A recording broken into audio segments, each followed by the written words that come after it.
right, the squeaky wheel gets the grease. Response to Ryan Thompson.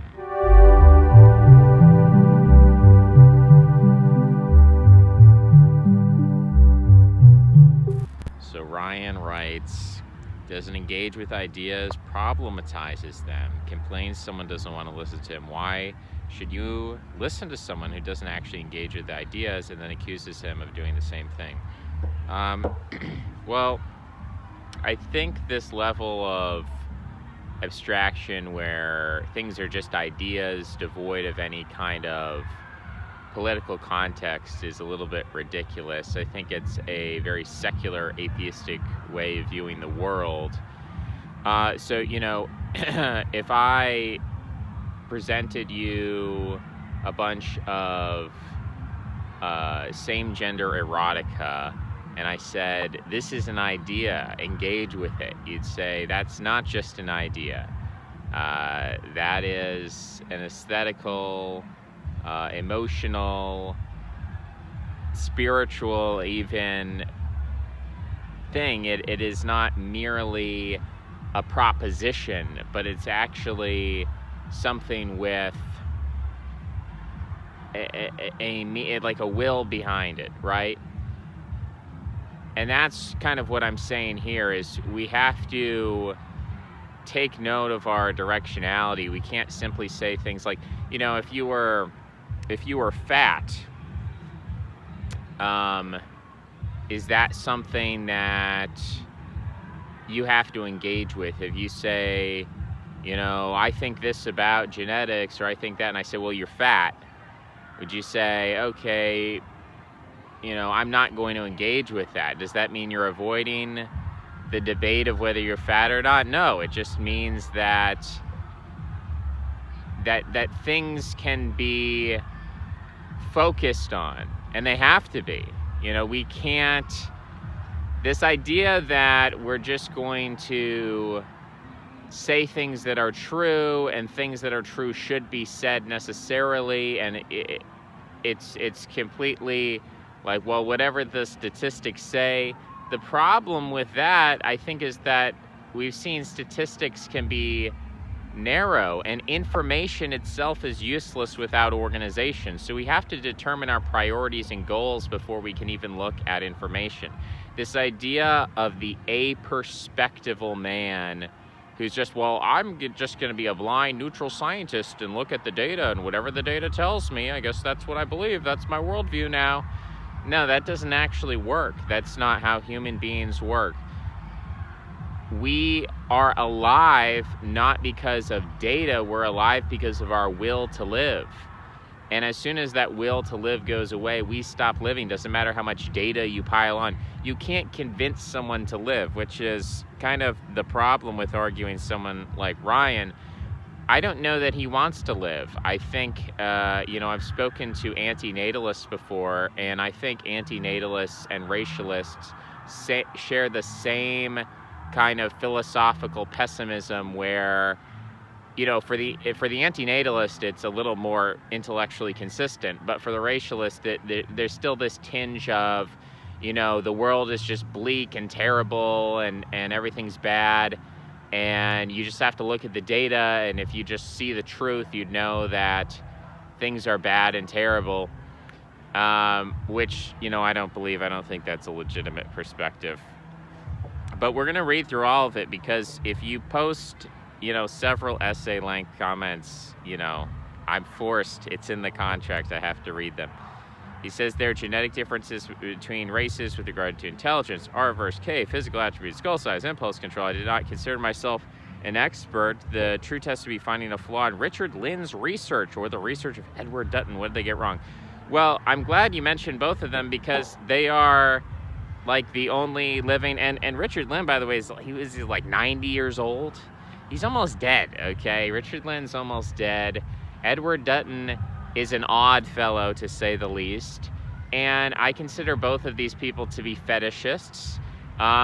They are obsessed in the same way that an entomologist, not an etymologist, but an entomologist, a study of bugs, comes up and says, look at all these bugs I have. Some of them have 6 legs, and some of them, I guess insects all have, 8 legs, and then arachnids or 6 and 8, whatever. The point is, they're obsessively going over these racial statistics with the implication or the supposed idea that the reason that we have quote-unquote bad policies like affirmative action, civil rights, whatever, is because we just don't have the right data. We just don't have the right information. And if we just if Bill Gates, read Dysgenics by Richard Lynn, read the book on Islam by Richard Dutton. We just have to red pill Bill Gates, and then he'll understand that we're all white and we're all brothers.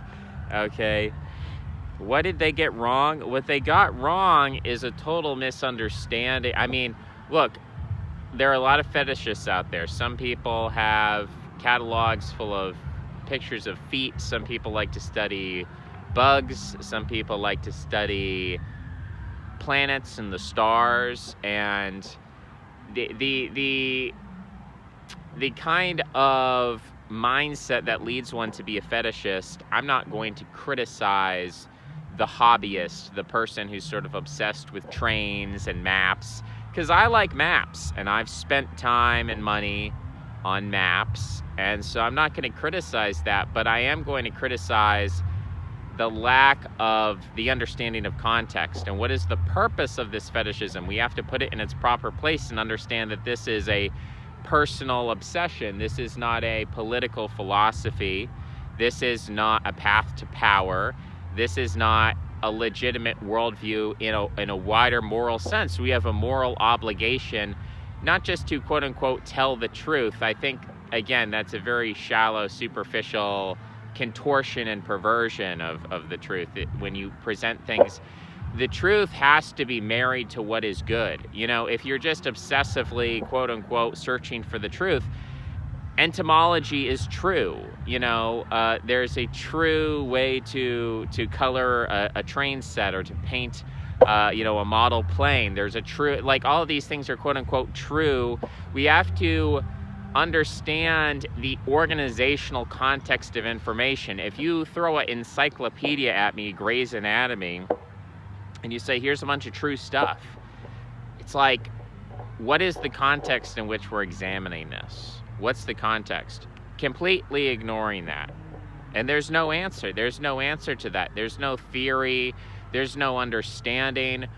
Why has the world gone the way it has? I have an explanation for that. I think these people don't. I think they refuse to look at it because understanding that would put all of their fetishism in perspective.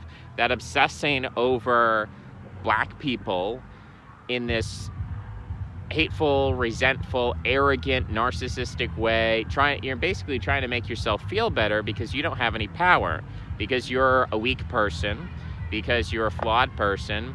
And frankly, we all are to an extent. We all have flaws, we all have weaknesses. So I understand that coping mechanism, but that's what it is. It's not a grandiose theory of civilization. It's not the means to save the white race. It is a coping mechanism for you don't have power in your life. Edward Dutton, Richard Lynn, have these people done anything monumental? Are they, the president of a college? Woodrow Wilson, I think, was president of Harvard.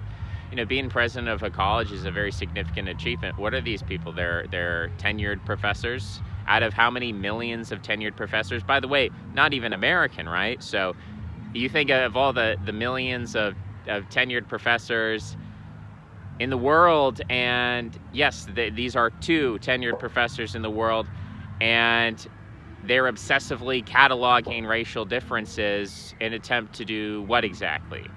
In attempt to quote-unquote red pill people like you who are similarly, not doing anything, not accomplishing anything.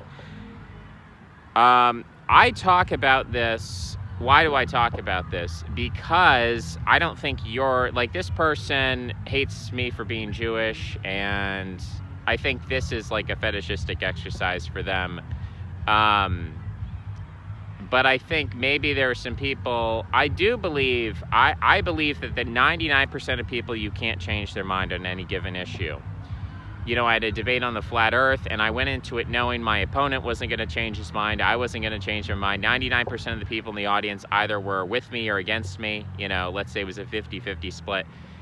There's a very small percentage, maybe 1%, that can be swayed either way. And I tried to talk to the 1%. I tried to say, look, you know, this is interesting from a historical, cultural, psychological, even a political dimension, and we can talk about that and think about that and blow it out. Like, what good thing could we derive from this debate? That was my approach, and a lot of people didn't like that. A lot of people wanted to see me BTFO my opponent, and I didn't see the interest in I mean, I guess, you know, if I felt like I was an expert on the flat earth or whatever, and I had a PhD in physics, then sure, I guess that would have been appropriate or more appropriate. This is more, I would say, my area of expertise. I mean, I would say I'm more of an expert in all of this than Mr. Ryan Thompson. All right, so because there's a lot more here. We're only 10 minutes in, folks. He says, you claim that people who speak the truth, again, I dispute that it's the quote-unquote truth, when it comes to race, physical appearance, genetics, wear it on their sleeve as a belief system. I don't think that's my contention here. When they are merely speaking, there's no such thing as merely speaking reality. Whenever you communicate, you are communicating to the exclusion of all other things. There is an opportunity cost to every communication. Yeah, you know, if I start reading the dictionary to you, is it true? That is, again, that's a perversion of the word truth. If I start reading the dictionary and I start an A with aardvark, and I say aardvark, an animal with 4 legs, and I go on to ape, you know, a cousin of the monkey, and I just keep reading for hours and hours, and I make this I call this is my political philosophy. I'm a dictionaryist. We need to red pill everybody on dictionaryism and start a dictionary political party to read the dictionary together. Is that quote unquote true? Do you see the problem with this? If there is a cost to something, we better dang well be sure that that cost is worth it. There's no such thing as mere truth. Okay? There is life, and there's living, and there's communication, which is a tool of organization. Toward what? What are we organizing toward? I'm organizing toward trying to reach the small percentage of people who are fed up with racialism to the point where they're like, you know, I don't know about this. I don't know if we're going in the right direction. I feel like things are going downhill. You know, there's a lot of consequences, and I don't know about this, but I don't hear anybody talking out the other side. I hear the mainstream media just use slurs and derogatory words and, you know, use the law and other things, and it just doesn't seem like anyone's making the arguments. So I'm here to make the arguments. But I'm not going to autistically engage. Again, same thing with the flat earth. I'm not going to autistically engage at a flat earther and say, like, here's the Cavendish experience. And I'll do a little bit of that. But at the end of the day, like, no, I'm not going to engage on that level. I'm not going to be dragged down to that level. Because, again, this dictionaryism of, oh, well, if you won't respond point by point, tell me how aardvark is not a 4-legged animal. It's like, yeah, aardvark is a 4-legged animal, but what's the context of this? What's the context of this dictionaryism? All right, let's keep reading. We're not even halfway through. This is the second comment out of like 30. Merely speaking reality there's no such thing. Whether or not they have power is irrelevant to their accuracy of their truth claim. No, that's not true at all. Truth and power are intimately connected. You know, if something is true, it's powerful. And if something is powerful, there's some truth to it, I think, in a sense. To divorce these concepts, I think, is to lead someone into a life of weakness and a life of irrelevancy and a life of powerlessness, because people, again, this is the anti-natalist mindset. They're wedded to a concept of truth that is against power. I think that's a philosophy of death. The fact-value distinction, there's no distinction between facts and values. Facts are weapons which we use to defend our values. Values are supreme above facts. If you don't have values, you're not alive. You're a computer. I don't want to talk to a computer. I don't want to talk, I computed the statistics. No, I don't want to talk to you. You're a nerd, okay? Given how harmful it has been to society to ignore racial differences. No one is ignoring racial differences, you idiot. He literally believes when he says this. Now, he doesn't actually believe this because it's a contradiction, it's a paradox. He's arguing against himself. You think that the Koch brothers and Bill Gates and George Soros and the leading financial powerhouses of our age are, quote unquote, ignoring these differences? You think they're just, we didn't see it. We weren't looking. Oh, they just snuck in under the radar. We didn't see what was going on. Really, that's your theory. You're an idiot. You're an idiot, and you don't even believe that. This is disingenuous. This is completely idiotic. We've been ignoring racial differences and pretending we're the same. No one's ignoring. Yes, maybe some MAGA peed, maybe some Trump supporters are like, well, I don't see race and I don't see the differences. Everybody else, race is on the top of their minds, right? Everyone's freaking out about it on a daily basis. Okay, so no one's ignoring it. No one's pretending it doesn't exist. The difference between you and your average liberal leftists is that they see the source as different. They view it as a product of white supremacy, and I'm much closer to that view because ultimately, all the powerhouses of society, black people don't control society, Muslims don't control society.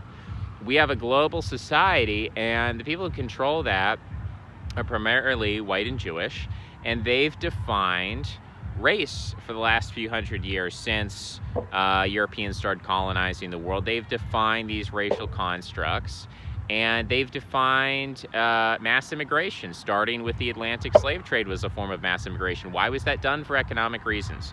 Why is it being done today? For economic and you can also argue cultural reasons, political reasons. But no one's ignoring the differences. People are fully conscious of the differences. The question is, again, do you really think Gates, Soros, Koch brothers, Mercers, Adelson, whoever else, Kushner, Zuckerberg, you really think all these people are quote-unquote ignoring, pretending? Is that what you think that's your theory? They just need to be red-pilled. They haven't been red-pilled yet. Okay, I think that's ridiculous. Rationalizing criminality riots with bogus claims of injustice, saying you don't believe in something because it's right-wing and aristocratic. I don't know that I don't think racialism is aristocratic. I think it's quite the opposite. I think it's dumb and democratic. That's what I think it is, in the worst sense of the word. You don't value truth very much. No, I value truth, but truth has to be put in context. I don't want to be read the dictionary and told that, our leaders are ignoring the dictionary. They're ignoring the dictionary. You're like an etymologist. You're one of these pedantic people who, it's like you want to go back. I mean, I do feel like I'm arguing with a flat earther here, where he was coming up with all these etymological word games and poetry. You're ignoring the real facts on the ground. You say you believe in meritocracy. Therefore, according to actual resource that isn't dishonest nonsense, contradicting yourself, success is largely genetically determined. That's not true. That is not true. Success is not genetically determined, and that mindset itself is very harmful to actually succeeding in the world. Succeeding in the world, first of all, is a relative concept. Every person, success is going to be a different thing because we do have different inborn predilections and limitations. And so some people are going to be gifted athletically. And so for them to succeed athletically, they can't just wake up out of bed and say, well, I'm gifted genetically.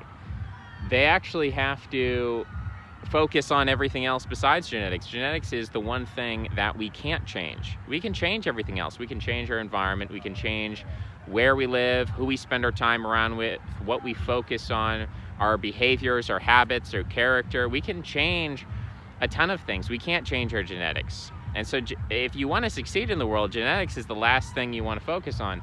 Focusing on genetics is a cope for people who can't or won't or are too lazy or too afraid or too scared to address literally everything else that's within their control. Genetics aren't within your control. Everything else is to a degree. Free will, unlike, say, race and sex, actually is a social construct. Okay, this guy doesn't believe in free will.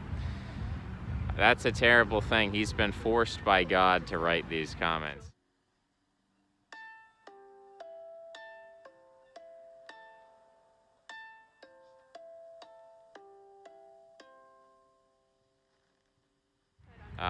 You pathologize what you term political genetics, as if to say it isn't actually genetics, and say that those who subscribe to it aren't in fact actual scientists. Dutton, some dead people he names who wrote the bell curve,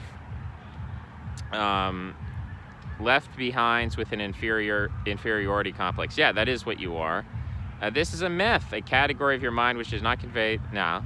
You are willing to accept this, proclaim you don't believe in something that isn't a belief, in fact, a scientific truth.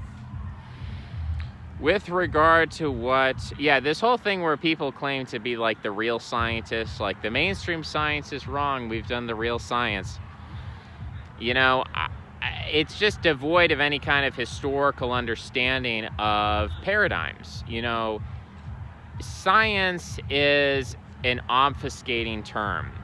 The truth is that throughout history, we've had religions and belief systems that give us worldviews. And, Spangler identifies these on a civilizational scale, that you have a Magian, you have the Faustian, you have, the Greco-Roman, the classical, the Apollonian. And then he even talks about the Mayan and the Chinese and so on, or the Russian. These different worldviews, these different perspectives, these belief systems, they all have elements of dogma to them. And the idea of this completely free, completely context neutral, we have complete access to the truth. There's no medium of authority, like Richard Lynn and Edward Dutton just have access to like the pure code of the universe. They can just tap right into this data with no intermediary. There's no context to it. There's no it's like pure information, pure truth.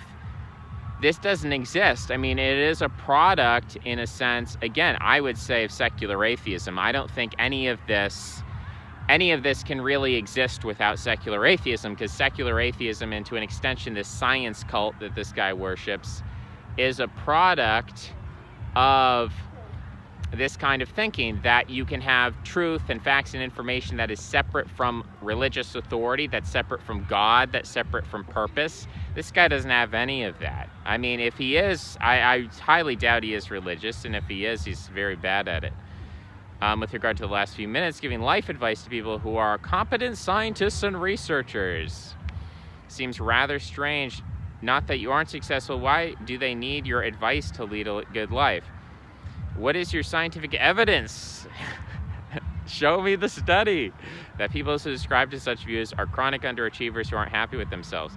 Show me the opposite. You have literally two living guys. One is about to die, Richard Lynn. The other one is Edward Dutton, who is an odd fellow. He's quirky, he's odd, he's obsessive, he's fetishistic. He's a weird guy. He's not advising. He's Bill Gates. Hey, President Biden, read my book on Islam. We have to, Toynbee said we have to fight Islam. You don't see racial solidarity. There are genetic correlations to ethnocentrism. You haven't proven that racial solidarity exists. Genes associated with ethnocentrism decline in population as Darwinian selection becomes less harsh. Child mortality sailing slow, therefore increasing mutational. Okay, he's just quoting Dutton. Surprising that we don't see much ethnic. Boom! We don't see ethnic solidarity. Case closed. Racialism dead. Stop talking about it. You're on the losing side of history here. Research has shown that the group highest in positive negative ethnocentrism wins the battle. Saying it isn't a good way to achieve goals is counter to reality. You're part of. You just stated that white people are a dysgenic population that is decreasing in ethnocentrism. So why are you attaching yourself to whiteness? That's a sinking ship. Why would you do that? Seems a little bit contradictory. Doesn't make much sense to say that talk of collapse is a cope on the part of disenfranchised whites. There are many signs, economic and genetic. You're literally saying that the white race is genetically diseased, and you want to promote whiteness here. That's a diseased mindset. Society's in terminal decline, headed for a major collapse in the next 100 years. How about the next 5-10 years, buddy? What are you going to do in the next 5-10 years? You're going to post more comments like this? What, are you going to start the collapse with your YouTube comments? This is a joke. From the level of genetic mutation to declining IQ, incompetence, inability to do what was done before. I mean, he's a Dutton clone. The fact that societies who disregard the patriarchy fail to reproduce themselves. We're going to have cloning, bro. We're going to have transhumanism and cloning. You think, oh, society is going to collapse because we don't have the patriarchy anymore. We are so far beyond that. This idea, nature goes in cycles. What, you think the ancient Romans had cloning technology? You think the ancient Romans had cloning? Okay. Nothing's changed. It's just all cycles, bro. Engage in selfish, individualistic, decadent behavior. Social trust is lacking. The economy is under diminishing returns. Societies are on the wane. John Glubb talks about this. Who the hell is John Glubb? What kind of name is John Glubb? Professor Glubb. Okay, you see the pattern of decline again and again throughout history. Read Edward Gibbon's Decline and Fall of the Roman Empire was Winston Churchill's favorite book. Yeah, he's an early Voltaire, atheist, Enlightenment philosopher, secularist. This is where you get your worldview. Rejection of adaptive beliefs, or, Gobineau, Otto de Gobineau. Rejection of adaptive beliefs. Again, you really think this is all just this Spenglerian decline? Like the Dutton theory is just a statistical rephrasing of Spengler, where, we're just an old civilization and we've reduced selective pressures and we're just dying, and it's just ignorance and incompetence, and our leaders are incompetent. This is such a shallow, superficial, and also it's just way too generous. You're just way too trusting. You really believe the elites at their word when things, quote unquote, go wrong. You're just like, oh, well, it was an accident. They just weren't red-pilled on genetic decline. You really believe that they have no planning ability, that there's no incentive for them to say, maybe some of these things are happening and maybe it's good for us. Maybe it's good for this. You haven't thought about it. Or you just totalize it in terms of, it's not all of that. Bill Gates, Coke, they're innocent. Those people, Jeff Bezos, he's an innocent.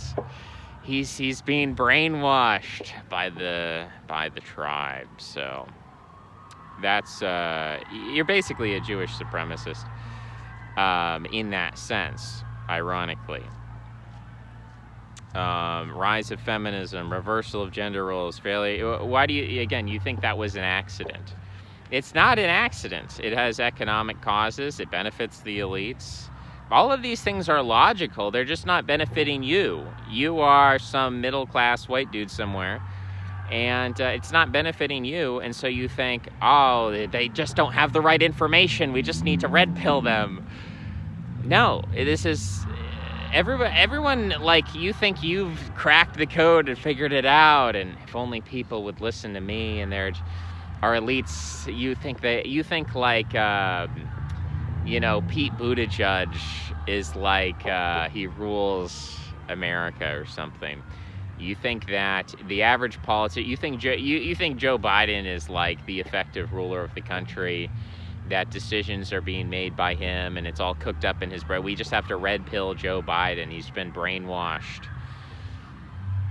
When he's just a stooge. These people are stooges. Politicians are actors. They read lines. Who's feeding them the lines? They're not making it up themselves. There's lobbying power where these things originate from. Elites who themselves have no sense of noblesse oblige. Noblesse oblige is a myth. It was created by a warrior class whose primary, I put the emphasis on the wrong syllable.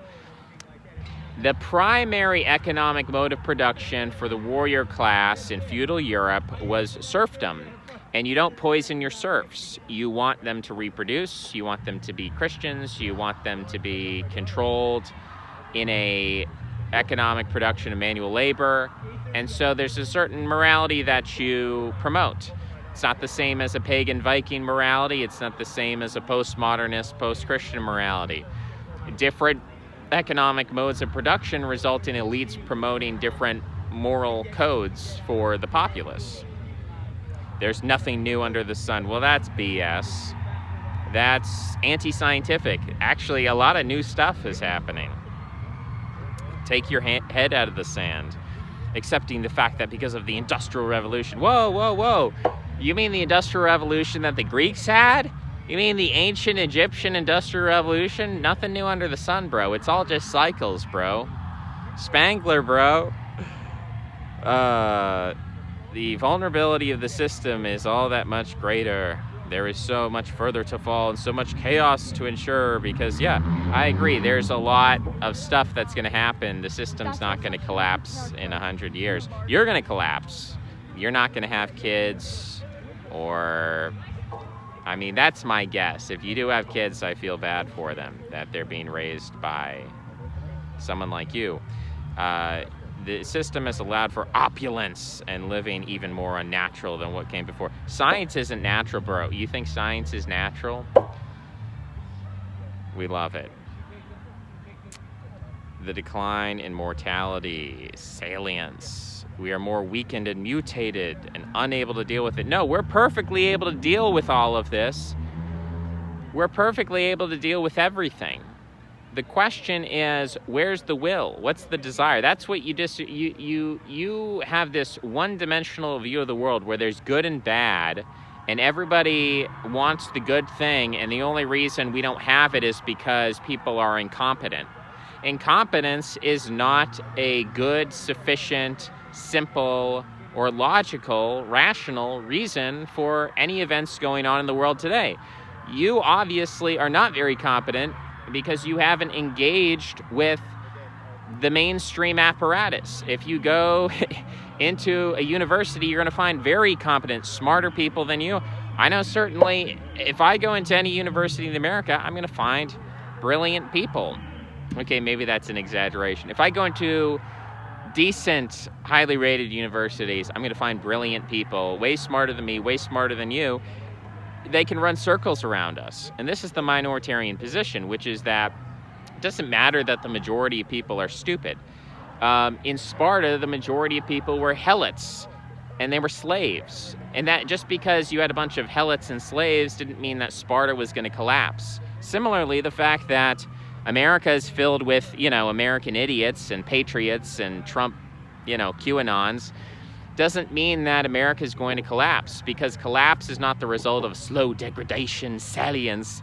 Collapse is the result of elites making bad decisions. Elites, newsflash, elites are not declining in IQ. Mark Zuckerberg's kids aren't going to be stupid. Bill Gates is not going to have stupid children.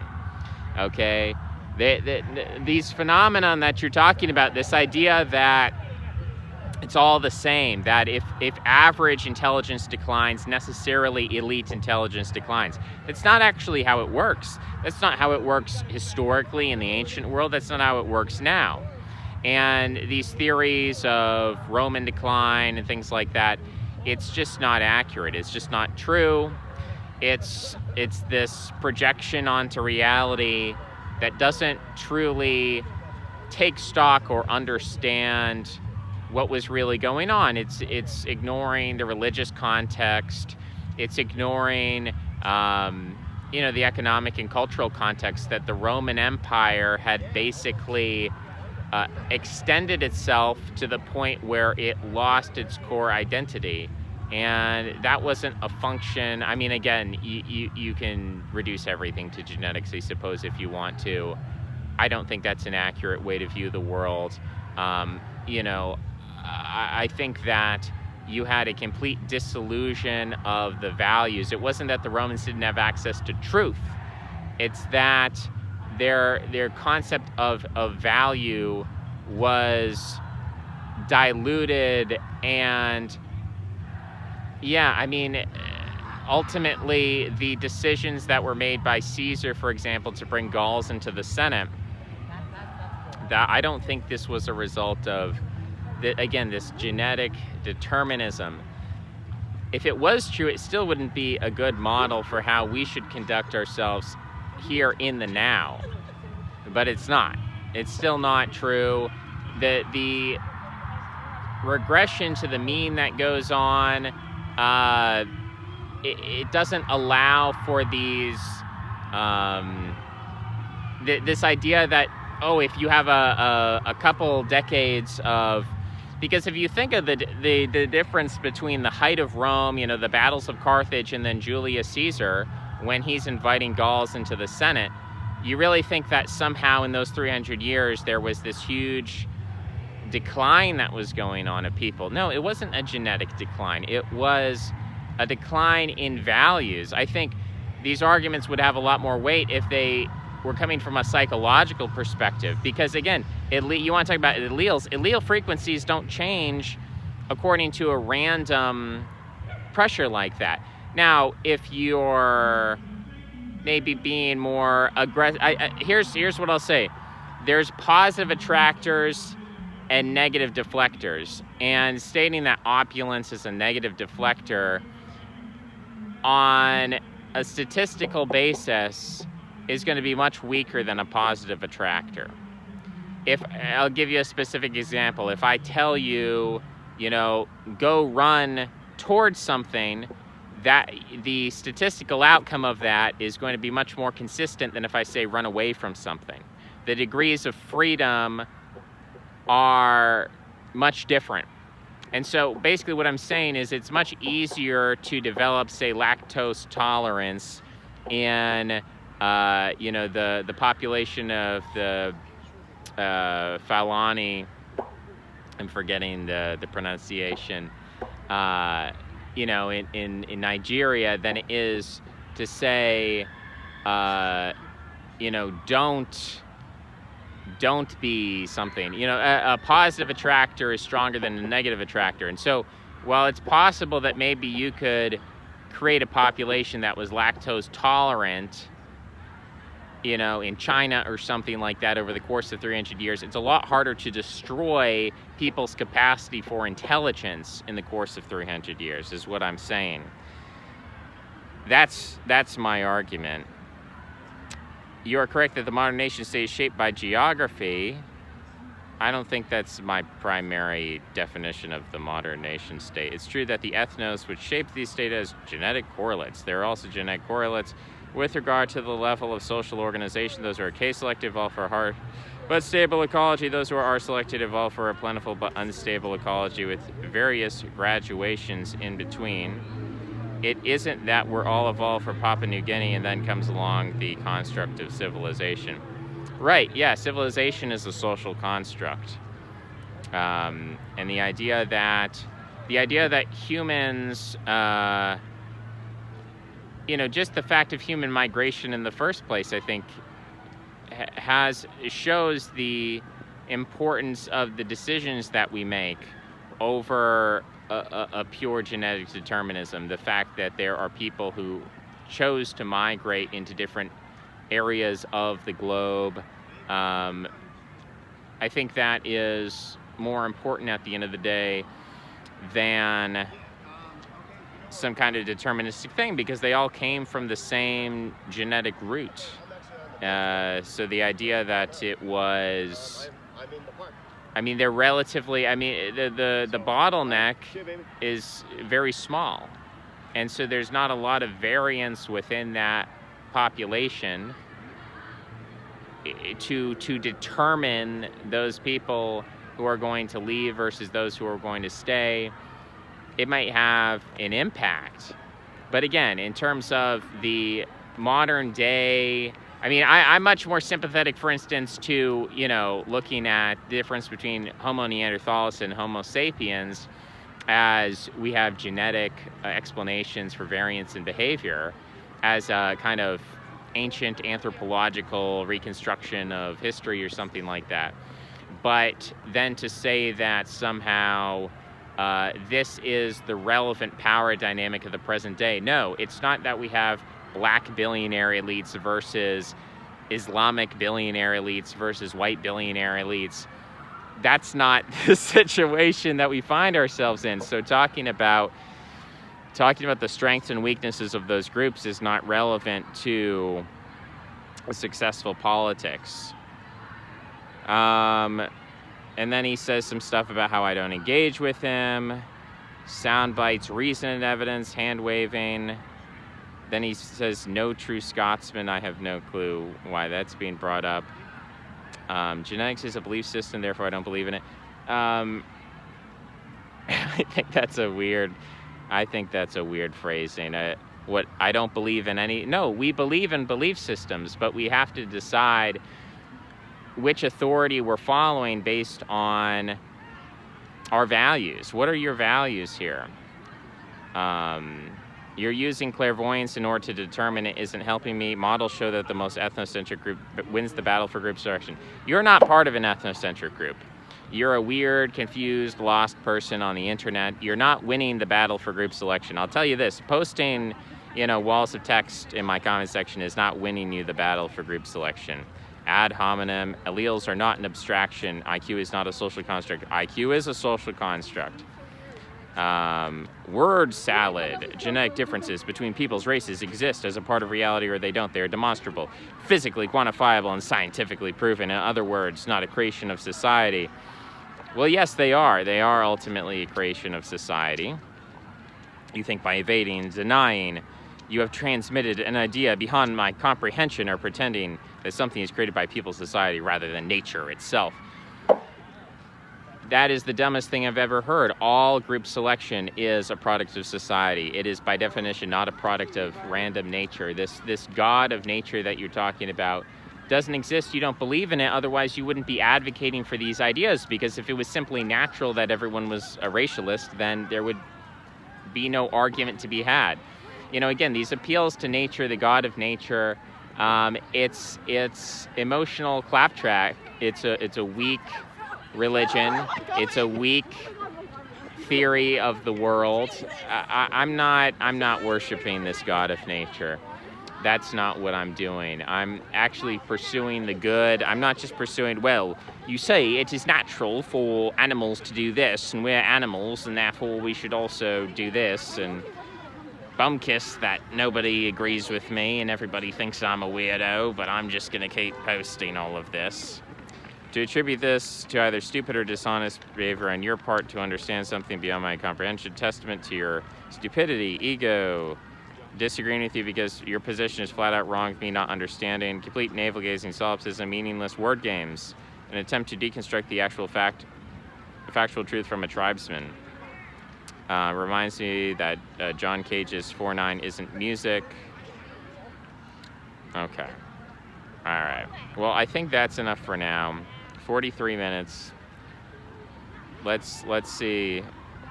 One comment: when you gaslight, pathologize someone who disagrees with you, like classic armchair psychologist throughout, that you presented no evidence. The fact that you can't or won't indicates the emptiness of your life.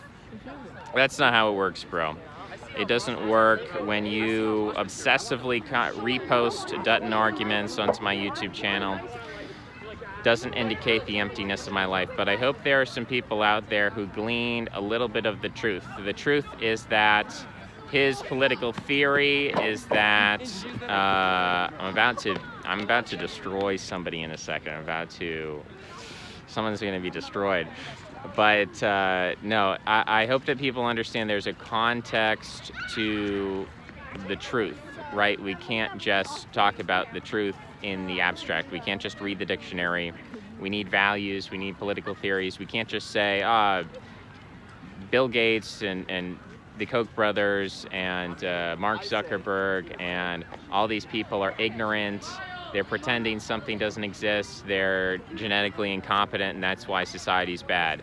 No, maybe society is bad because we've shifted modes of production away from the agricultural, the industrial, into the post-industrial, where 99% of people are slated for extermination, and that extermination is being done through cultural, psychological means, including racialism, which I think is it fits in with this whole thing. You're posting walls of text about group selection is not actually an effective group selective strategy, frankly. It's weird, it's antisocial, it's bizarre, and I hope people, can read this and see that there's a way to engage with this, which isn't just, oh God, it's the truth and I just have to follow the truth. You have to get out of the antinatalist trap. You have to get out of this worldview that, there's just this unfortunate truth, this inconvenient truth, and if we don't obsess over it, then we're just cowards and we're lying. No, the cowardice is not actually building up your life, and instead you are obsessing over this clash of civilizations, which doesn't exist, by the way. Islam is not a threat to the West. Black people are not a threat to the West. Sorry, there's no such thing as black supremacy. Doesn't exist.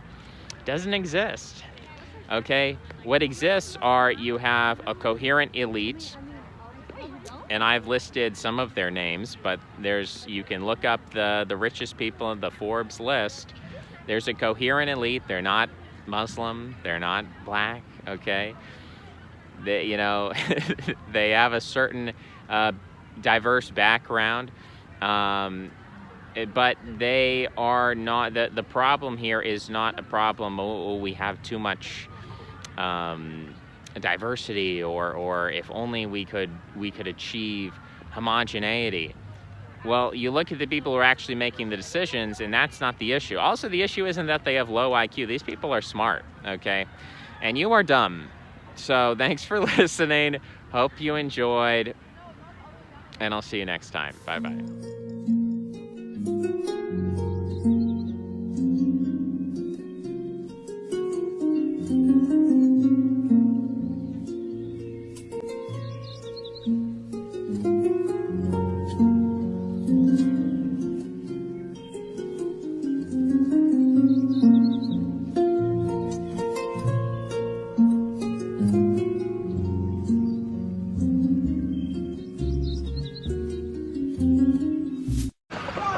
Nice. You subscribe. Very good. Nice. Beautiful. Very good. Beautiful. You're going to love it.